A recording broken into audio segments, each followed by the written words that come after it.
તો દ્વારકામાં પ્રશાસનના પાપે રખડતા ઢોરનો આતંક હજુ પણ યથાવત છે। બજારમાં બેફામ પાખડતા અફરાતફરીનો માહોલ સર્જાયો। 3 જેટલા વાહનોને પણ નુકસાન પહોંચ્યું છે। પ્રશાસનની કામગીરી સામે સ્થાનિકોમાં રોષ જોવા મળ્યો। તો બજારમાં બેફામ પાખડતા અફરાતફરીનો માહોલ જોવા મળ્યો હતો। બેફામ પાખડતા 3 જેટલા વાહનોને પણ નુકસાન પહોંચ્યું છે।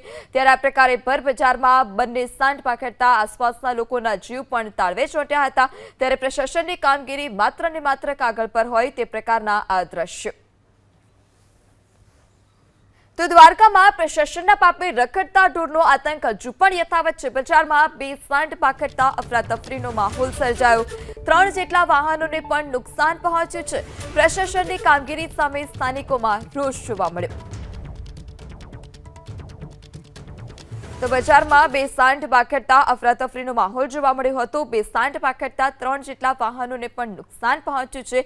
ત્યારે આ પ્રકારે ભર બજારમાં બંને સાંઠ પાખડતા આસપાસના લોકોના જીવ પણ તાળવે ચોંટ્યા હતા। ત્યારે પ્રશાસનની કામગીરી માત્ર ને માત્ર કાગળ પર હોય તે પ્રકારના આ દ્રશ્યો।